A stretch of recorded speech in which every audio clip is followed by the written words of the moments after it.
Jessica Mila belum merasakan ngidam meski hamil 4 bulan. Artis Jessica Mila belum merasakan ngidam meski kehamilannya sudah memasuki 4 bulan. Hal tersebut disampaikan istri Yakub Hasibuan dikutip dalam YouTube Intens Investigasi. Minggu, tanggal 8 Oktober tahun 2023. Ngidam sih enggak ada ya? Kayaknya belum, ucap Jessica Mila. Pemeran Rara dalam film Imperfect itu tak mengetahui di usia kandungan keberapa dirinya akan merasakan ngidam. Biasanya aku juga enggak tahu sih ngidam tuh di usia kehamilan berapa bulan, lantunya.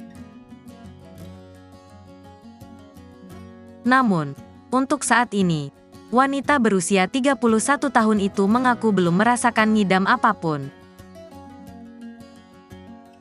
Kalau sekarang sih belum, imbuhnya. Wanita yang akrab disapa Mila ini berujar bahwa kini dirinya hanya menjaga pola makan.